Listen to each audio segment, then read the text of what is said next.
The sale barn in Harlan County, Kentucky, smelled the same in October of 2009 as it had every October of Clem Doss's life: hay chaff, diesel, and the particular warm, sweet odor of animals that had not chosen to be there. He had not chosen to be there, either. Not exactly, but his creditors had made the choice plain enough. 15 donkeys in a makeshift pen at the far end of the alley. No bidders on the rail. One county extension agent with a clipboard and a practiced look of patient sympathy. The agent's name was Robert Fitch. He had a master's degree in agricultural economics from the University of Kentucky, and he had driven 2 hours that morning specifically to watch what he had already decided would happen. He studied the animals through the gate slats, tapped something on his clipboard, and said, loud enough for the men leaning on the rail to hear, "I count 9 of them with clouded eyes. That's more than half the string blind in at least one eye, Clem. These aren't livestock. These are a liability." Nobody bid. The auctioneer called the lot 3 times and closed his book. Clem loaded his donkeys back into the trailer in the afternoon light and drove them home to the 220 acres in the valley his grandfather had bought in 1947. He said nothing to Fitch. He didn't look at the rail. 11 years later, in the spring of 2020, that same extension office received a water quality report from a private testing lab in Lexington. The report described a capped artesian well on Clem's property, reopened after 40 years of disuse and now supplying water to 3 neighboring farms at no charge, all of them measurably cleaner and colder than the county municipal line, verified at 98.7% purity, with no treatment. Attached to the report was a purchase contract from a regional bottling cooperative, offering $140,000 a year for exclusive spring rights with a 10-year lock-in. Clem's half-blind donkeys had found that. They had been finding it, silently, since the first summer they walked his pastures. And for 11 years nobody had thought to ask why they went to that particular corner of the valley every afternoon. This is the story of what those donkeys were doing, and why a man who was told his animals were worthless turned out to be the only person on that land who understood what they were worth. Let me tell you about Clem Doss first, because the way a man looks matters when we try to understand why nobody listened to him.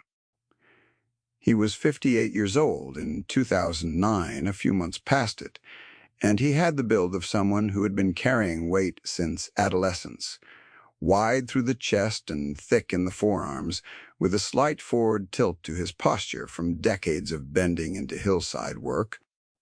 His hair had gone the color of creek gravel, cut close on the sides, longer on top in a way that suggested he cut it himself. He wore the same canvas work coat in October that he wore in March, the left cuff darker than the right. From habit, he was known in Harlan County for 2 things. He almost never raised his voice, and he could read a piece of ground the way other men read a newspaper. His grandfather, Earl Doss, had homesteaded the valley property in 1947 after coming back from the Pacific with a bad shoulder and very specific ideas about land. Earl had not wanted flat ground. He had wanted a valley with a good slope on the southern face and a spring somewhere in it, and he had spent 4 months driving farm roads before he found the 220 acres above Greasy Creek. He paid $3,400 for it. The spring he'd sensed was there turned out to be real. He capped it himself in 1952, when the county ran the municipal line through, and neighbors laughed at him for bothering with a spring when perfectly good water came out of a tap. Earl wrote in his journal that year one sentence: "A spring that runs in August is worth more than a pipe that depends on where somebody else's money goes." He capped it with a concrete collar and a steel lid, and left it. The donkeys came to Clem through a different inheritance. His mother, Ruth Doss, had kept a small string of them on the property from the 1972nd onward.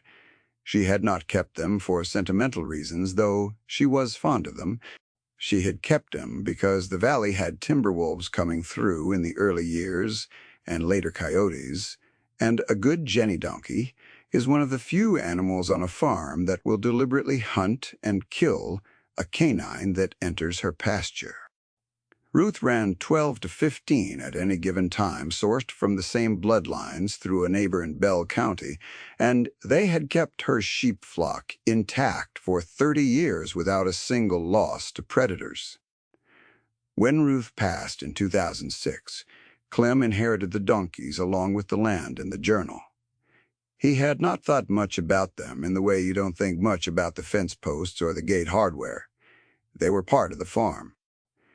He kept them at 15 head, rotated them through the pastures, and fed them minimal grain, because a donkey that gets too much grain gets mean and lazy and loses the instinct that makes it useful.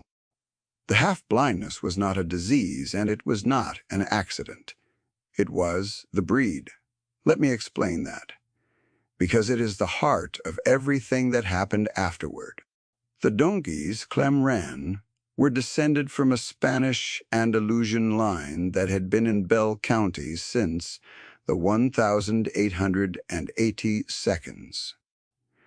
The original animals had been brought by a mining company for hauling in the shafts, and when the company dissolved in 1912, a family named Crisp had purchased the remaining 6 animals and turned them out on their hillside farm. Over the following decades, the Crisp animals bred selectively toward one peculiar trait that the family noticed and encouraged. The animals developed an extremely heightened sensitivity to ground vibration and subsurface moisture. The animals could detect the presence of water-bearing strata through the soles of their hooves, the way some breeds of dog detect buried objects through scent. They gravitated toward wet ground, toward springs, toward seeps. In the absence of water at the surface, they would stand and paw repeatedly at the same location. The partial blindness in one eye, which appeared in roughly half of any given generation, was a genetic companion to this trait, as best anyone who studied the line could determine. The animals that carried the clouded eye had hyperacute sensitivity in their remaining senses, hearing and smell, and most critically vibration detection through their hooves. The blind animals were the best water finders. The clear-eyed ones were merely good. An animal with 2 clouded eyes had never been born in the Crisp line in 140 years of observation. Let me tell you what that detection actually means in practice, because it sounds like mysticism, and it is not. An artesian spring exerts pressure from below. Confined aquifer systems, the kind where water is trapped between layers of impermeable rock and forced upward by geological pressure rather than simply collecting in a depression, create a continuous low-frequency vibration in the cap rock above them. It is not a sound. It is a tremor measurable with sensitive instruments, running through the limestone and shale at frequencies below what a human ear registers, but well within the range that hoof and bone. A horse standing on that caprock feels nothing, or nothing it distinguishes from the ordinary noise of ground. But the Crisp donkeys, through generations of selection pressure that nobody had consciously planned, had developed an acute sensitivity to exactly that frequency range. Their stride changed above a vibrating substrate. They stopped. They pawed. A hydrogeologist with a seismic instrument can detect the same signal. The Crisp donkeys did it with their feet, at a cost of some hay and some patience, and they had been doing it for 120 years before Marcus Webb drove down from Lexington with his equipment. This is not sentiment. This is a different instrument, producing a reliable reading from a real physical phenomenon. The instrument happened to have ears and a tail.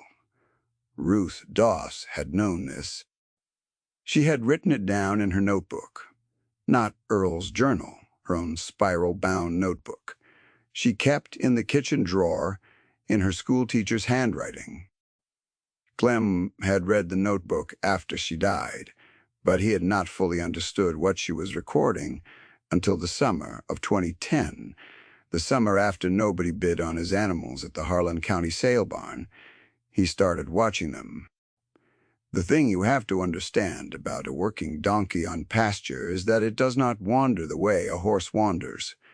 A horse grazes by mood and by wind.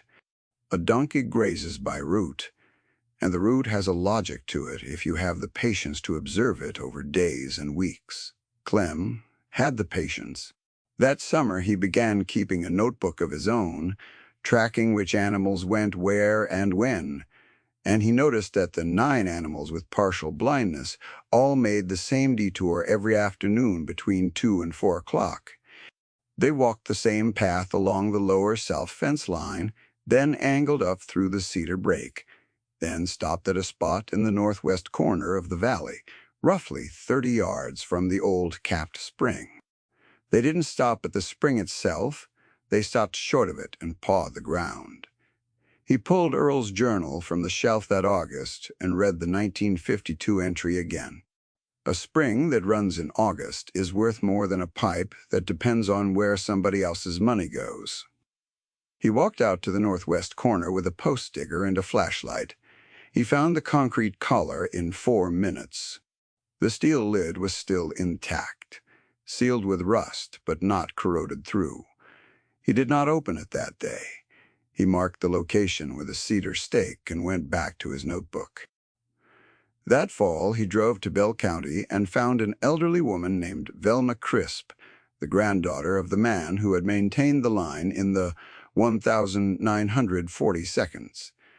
She was 84 years old and entirely clear on the subject. She told him that the animals had been used as water scouts for the mining operations in the early 1,900 seconds, walked ahead of the drilling crews in the shaft approach corridors. The crews had taken the donkey's behavior as a locating tool, and the foreman had kept records. She showed him a ledger from 1908. 17 locations where the animals had stopped and pawed, 12 of which had produced water when drilled, 4 of which were still producing as municipal or farm supply wells in Bell County. Clem drove home with a photocopy of the ledger and a clear idea of what he had.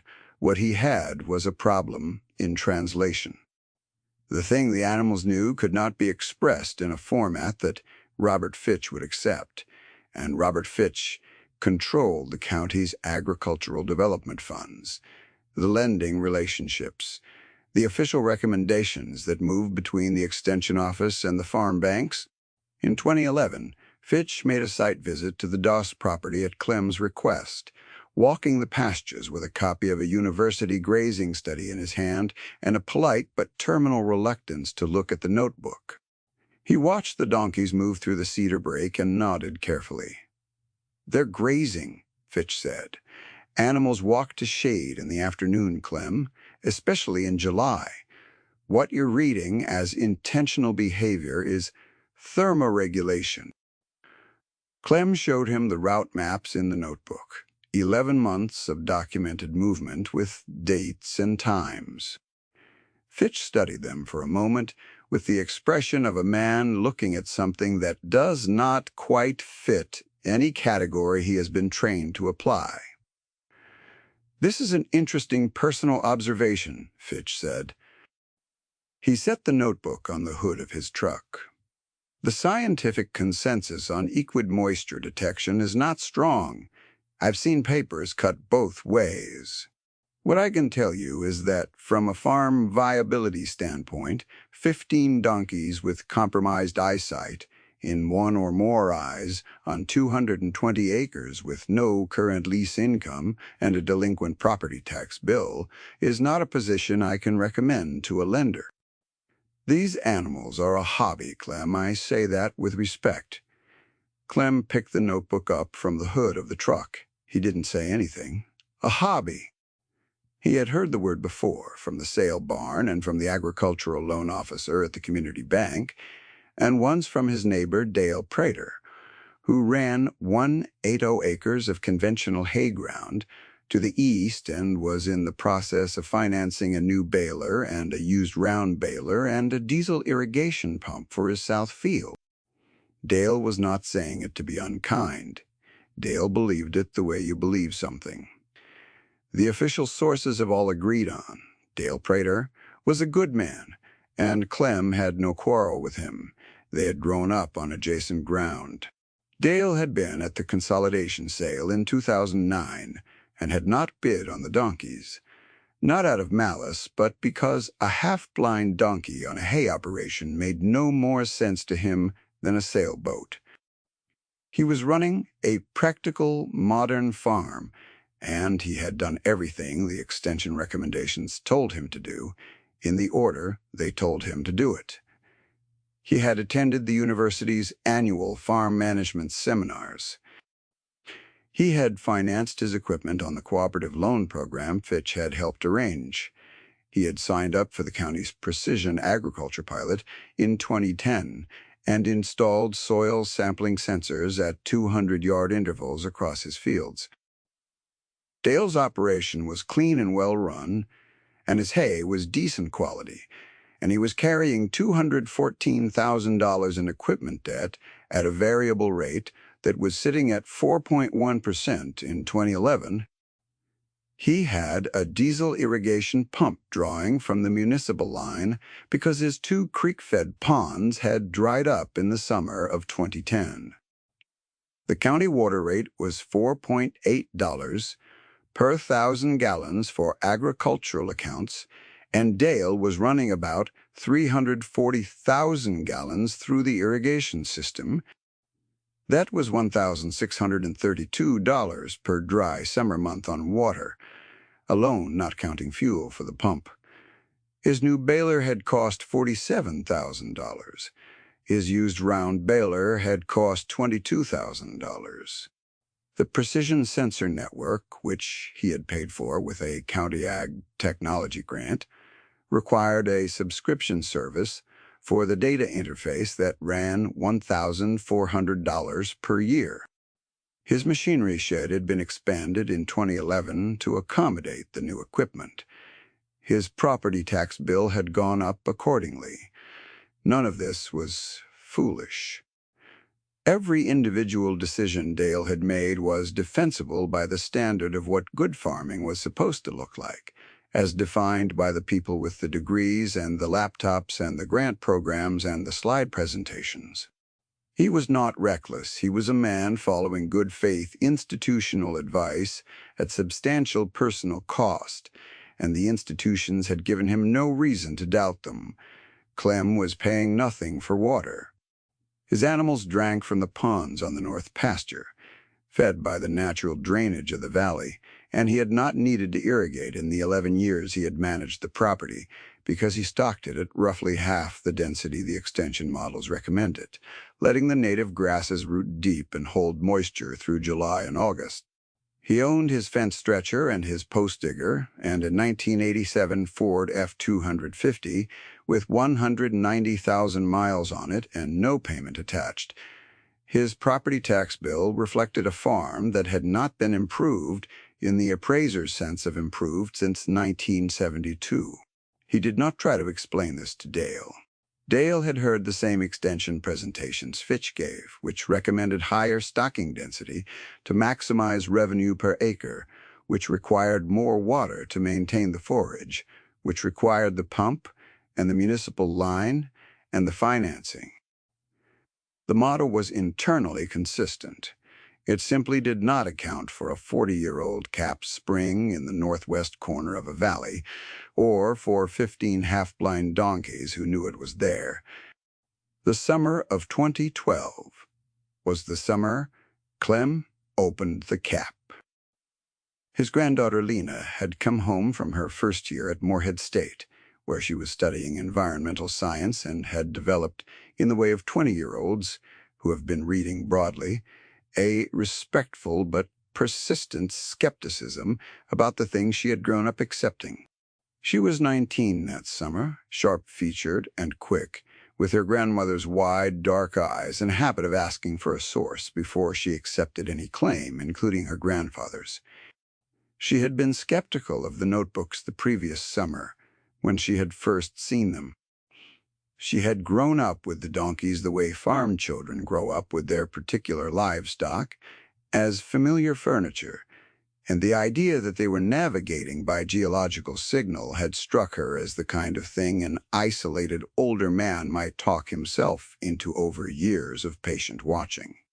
She had said so, carefully, in the way she said difficult things, sitting at the kitchen table in August of 2011 with her hands folded around a coffee cup. She had said, "Pap, I think you might be seeing a pattern that isn't structural. Animals habituate to roots. They walk the same path because they walked it before, not necessarily because anything is pulling them." Clem had listened. He had not argued. He had handed her the notebook and told her to come back next summer. She had thought about it through the school year more than she expected to. She had mentioned it once, tentatively, to her hydrology professor, describing the behavior without identifying the animals as donkeys, framing it as a hypothetical question about subsurface vibration sensitivity and ungulates. The professor had paused, then said there was a modest literature on the subject, not mainstream, but not entirely dismissed either, that he would not rule it out categorically. She had looked up two of the papers he mentioned. One was inconclusive, one was not. She came home in June of 2012 with a different set of questions. She had read Velna Crisp's photocopy of the 1908 drilling ledger at Christmas when Clem had given her a copy to read, and she had counted the confirmation rate twice to make sure she had the arithmetic right. 12 productive wells from 17 animal-located sites in Bell County. She stood in the northwest corner of the valley in June of 2012, with her hands on her hips and her mother's good sense in her eyes, and she said, "Pap, either those donkeys are doing what you think they're doing, or they're not. Let's find out." She said it the way a person says something when they already suspect the answer but need to see it made physical. She needed the crowbar and the measuring line and the water sample in a laboratory bottle. She had been trained to need that. There was no shame in it. It was the right instinct, applied, for once, to a question her grandfather had been sitting with for 2 years. They pulled the steel lid with a crowbar and a come-along strapped to the cedar tree. The concrete collar had held. Below it, the casing was intact. The original stone-end brick lining Earl had set in 1952, running down 12 feet to the water table. They let a measuring line down and found standing water at 14 feet. They sent a sample to a lab in London, Kentucky, for basic potability testing. The results came back in 10 days. The water was clean, colder than the municipal supply by 11 degrees Fahrenheit. Hard with natural calcium and magnesium at levels the lab noted as within optimal drinking range. No treatment required. Lena stood in the kitchen and read the report twice. She said, "Pap, do you know how much this water costs to treat out of the municipal system?" He did not know the exact number. She told him. She had looked it up. The county treated its water supply at $0.34 per 1,000 gallons before distribution markup. The end-user agricultural rate was $4.8 per 1,000. The spread between treatment cost and delivery cost was almost entirely infrastructure debt servicing and administration. The spring on Clem's property required no treatment, no infrastructure debt, no administration. She put the lab report on the kitchen table next to Earl's journal. Clem looked at them side by side for a moment and then went out to the cedar break to check on the donkeys. If you had driven Harlan County's farm roads in the fall of 2014, you would have seen two very different kinds of farming.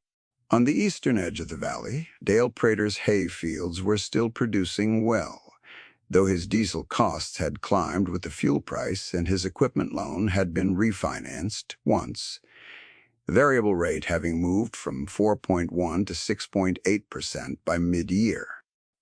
His irrigation pump was logging more hours than projected because the summer of 2014 had been dry from June through August.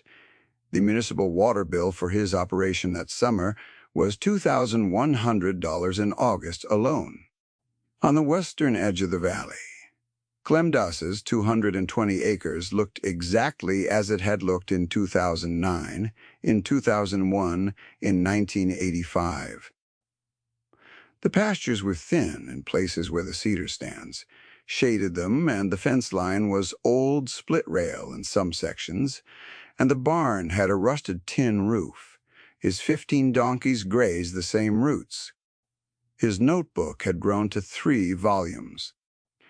And in the northwest corner of the valley, the open well was delivering water into a gravity-fed pipe system he and Lena had put in over the winter of 2012 and 2013 for $3,800 in materials and 2 months of weekends running to the north pasture troughs and the barn. Lena was a junior by then, and she had stopped rolling her eyes at the notebook and started contributing to it. She had also, without telling Clem until it was done, written to a hydrogeology professor at the University of Kentucky named Marcus Webb. Webb drove down in October of 2014. He was a compact, precise man in his early 50s, with a department issue truck and a set of instruments Clem had never seen.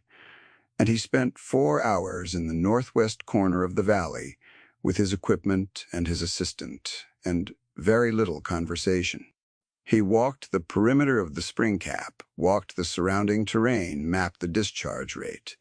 He watched the donkeys make their afternoon circuit through the cedar break and stop at their usual spot, 30 yards from the open well. He stood there for a while. "How long have they been doing that?" he said. Lena showed him the notebooks.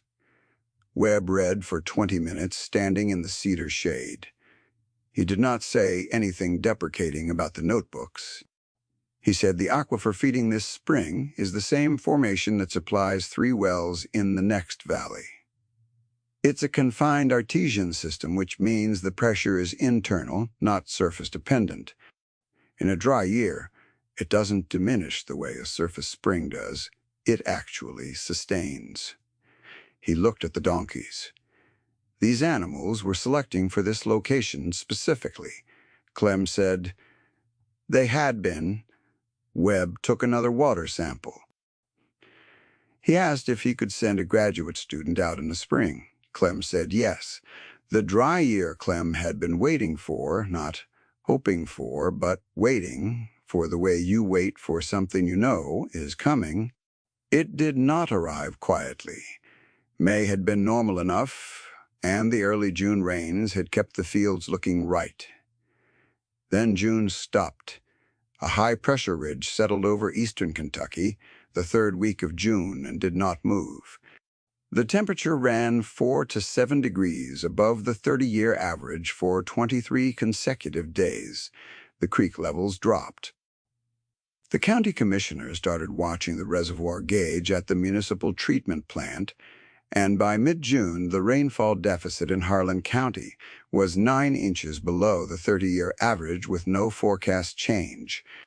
Dale Prater's south field went dry in the 1st week of July. He had counted on July rains to carry his second cutting, and they did not come. He ran his irrigation pump 12 hours a day, the maximum his well license allowed, and it was not enough. The municipal water pressure in the county's agricultural line was dropping by mid-morning because too many farmers were drawing at once. By the 1st week of July, the county commissioners had issued a voluntary conservation order for municipal water customers. By the last week of July, it was mandatory. No agricultural irrigation between 6 in the morning and 8 at night without a hardship variance. And the hardship variances were going to people with documented livestock water needs, not hay irrigation. 2 farms in the valley north of Dale lost their entire second cutting. A dairy operation, 6 miles east, ran low enough on water that the owner was hauling it by tank truck from a pay-fill station near the county line at 85 cents a gallon. A fifth-generation cattle family on the ridge above Greasy Creek sold down their herd by 40 head in August, not because the market was right, but because they could not water them adequately, and they were not willing to let the animals suffer. That was 40 head at depressed drought sale prices, roughly $180 a head below what those animals would have brought in a normal October sale. $7,200 gone to the dry summer, paid from a herd that had taken 30 years to breed to its current quality. Dale Prater called Clem on the last day of July. His Southfield hay crop was failing. The pump restriction meant he could not run irrigation during the day, and the night hours were not enough to compensate for 11 days at 96 degrees. He had hay committed to a buyer in Letcher County, a contract he had signed in March, and the crop was not going to make weight. He said, in the careful voice of a man accounting for his words before he says them, "I don't suppose you've got any water to spare." Clem had water to spare. He had been drawing 800 gallons a day from the well for his barn and troughs and using perhaps a quarter of that. The aquifer's documented discharge rate, per Webb's measurements, was 3,200 gallons per Dalton Y sustained. He had headroom. He did not charge Dale. He said he'd run a line to the fence and put in a gravity-fed connector. 3 days later, Dale stood at the fence with the water running through Clem's line into his own header tank and said, "How long has this been here?" "The well was capped in 1952, Clem said. "And your donkeys found it." Clem allowed that they had. Dale looked over at the cedar break where 7 of the partial blind animals were grazing the late afternoon route. He stood there a long time. The drought of 2016 ran through mid-September. 4 farms in the valley drew from the Doss Spring through Clem's gravity connection over those 6 weeks. The county commissioner came out in August with Webb's discharge measurements in hand and quietly noted the well's location in the county's emergency resource registry. Nobody made a speech about it. Clem never asked for anything in return. The dry summer was the same force that ended Dale's equipment loan in its original form. He refinanced in November, extending the term to reduce his payments, and he came to Clem that winter and asked to see the notebooks. He sat at the kitchen table for 2 hours. He asked a great many questions about the donkeys, about the crisp line, about Velma and the 1908 drilling ledger. He was not embarrassed about it, or not more than briefly. He was a pragmatic man, and the evidence was sitting in front of him in 3 volumes of handwritten observations that had proved their accuracy over 6 years of documented behavior. "I told you they were a hobby," Dale said. "You were repeating what you'd been told," Clem said. "So were you once." "I was," Clem said. "Then I started watching. The bottling inquiry came through Webb, which was fitting." His graduate student had been out to the valley twice in the spring of 2015 and again in the dry summer of 2016, and she had included the Harlan County artesian system in her dissertation on confined aquifer behavior in eastern Kentucky karst terrain. The dissertation circulated through the academic water quality community in the normal, slow way of such things, and in the spring of 2019, a representative from a regional natural spring water cooperative in Pikeville reached out to Webb, asking for contact information. The cooperative's evaluator, a woman named Carol Baines, who had spent 20 years in the water sourcing business and had the particular unhurried authority of someone who has tasted a great deal of water in a great deal of places, came to the valley in August of 2019. She brought a portable spectrometer and a cooler and a folding table, and she set them up in the northwest corner of the valley under the cedar trees. She drew samples at 3 different times of day. She said very little. At the end of the afternoon, she sat at Clem's kitchen table and opened a folder with a preliminary offer sheet inside it. And she said, "I want to ask you something before we talk numbers. Has anyone drilled this well? Has the cap ever been broken before you opened it in 2012? Clem said no. Earl had capped it in 1952, and it had been sealed until Lena and a crowbar in June of 2012. Baines said, 60 years of sealed aquifer. You understand what that does to mineral equilibrium. He said he had read Webb's reports. She said the calcium to magnesium ratio in this water is in the upper third of anything we source in this region. The hardness profile is exactly what our premium tier requires. We've been looking for a source with this consistency for 4 years. She slid the offer sheet across the table. Lena was standing at the kitchen counter.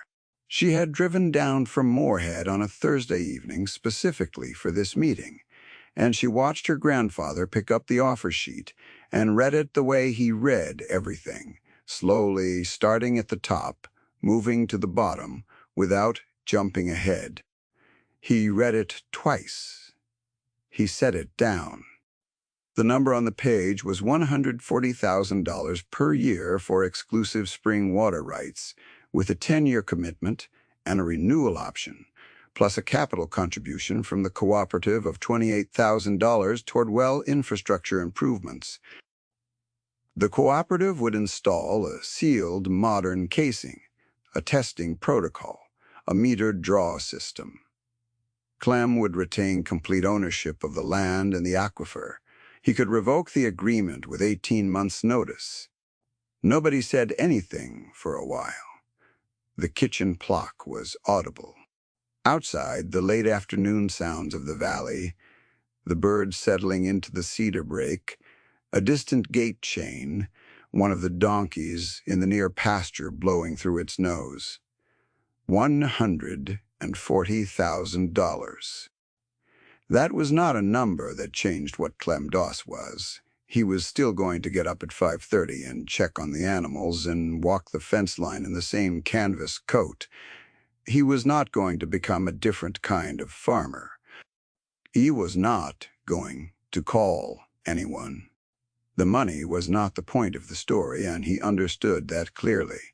Sitting at the table in the kitchen where Earl's journal lived on the shelf and his mother's spiral notebook sat in the drawer and 3 volumes of his own careful observations filled a box beside the door. The money was simply what the conventional system used to say that it had been wrong. It spoke that language. When Gri A D D S G Wiz E G. The spring had been there for 60 years under a steel lid, and before that for 10,000 years running cold through the limestone, and it would be there long after any contract expired. The $140,000 was the extension office's way of eventually admitting what the donkeys had known since 2009.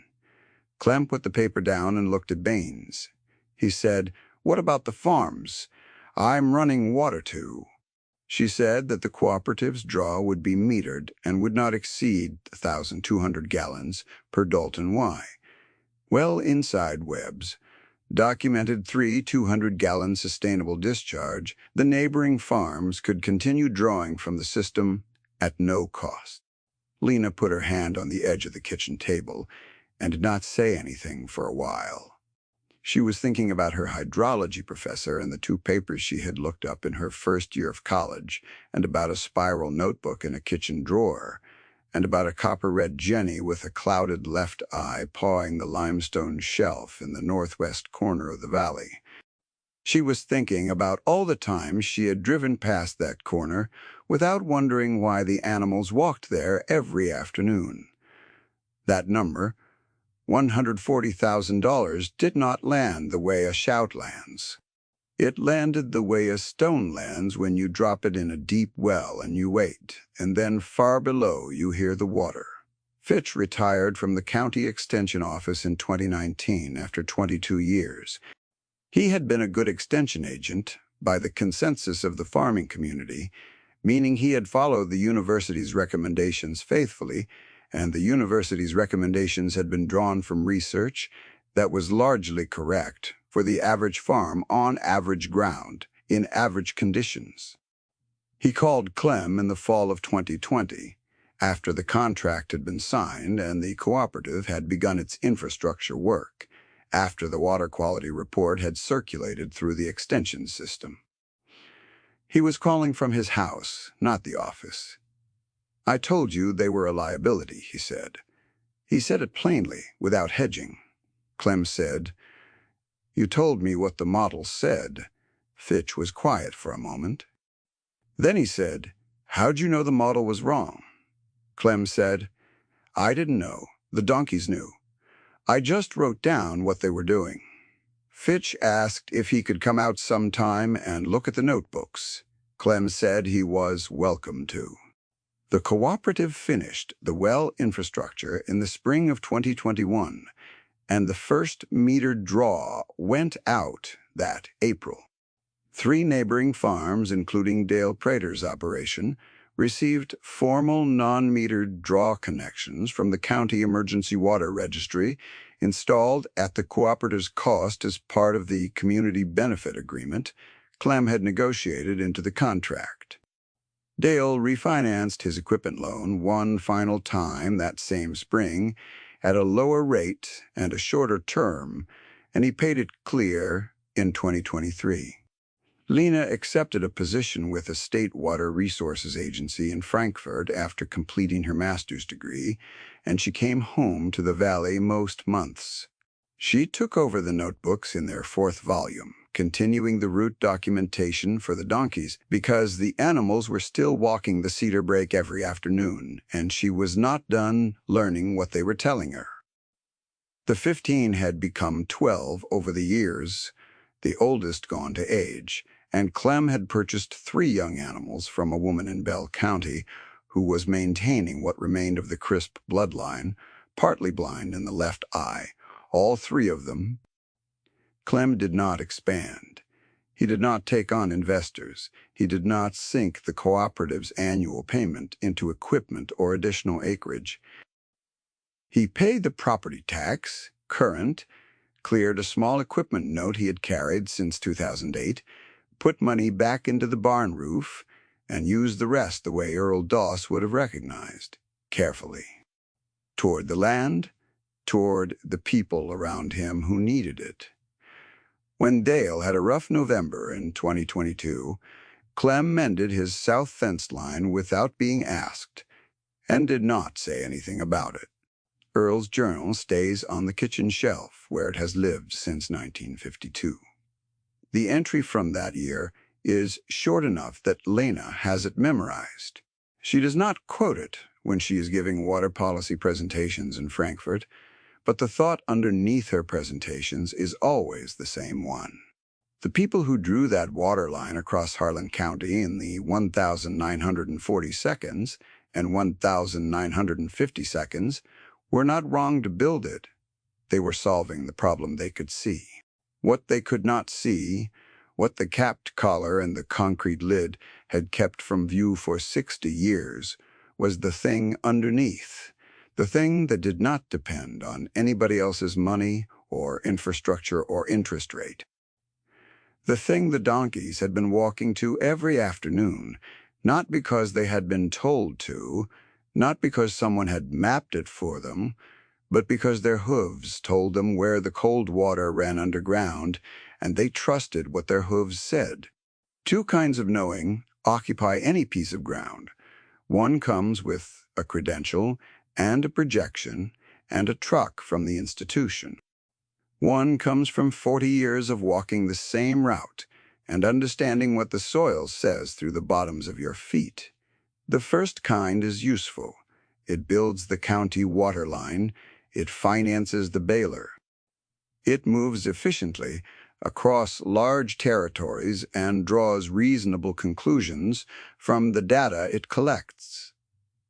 The second kind does not move quickly, and it does not express itself in a format the first kind can immediately use.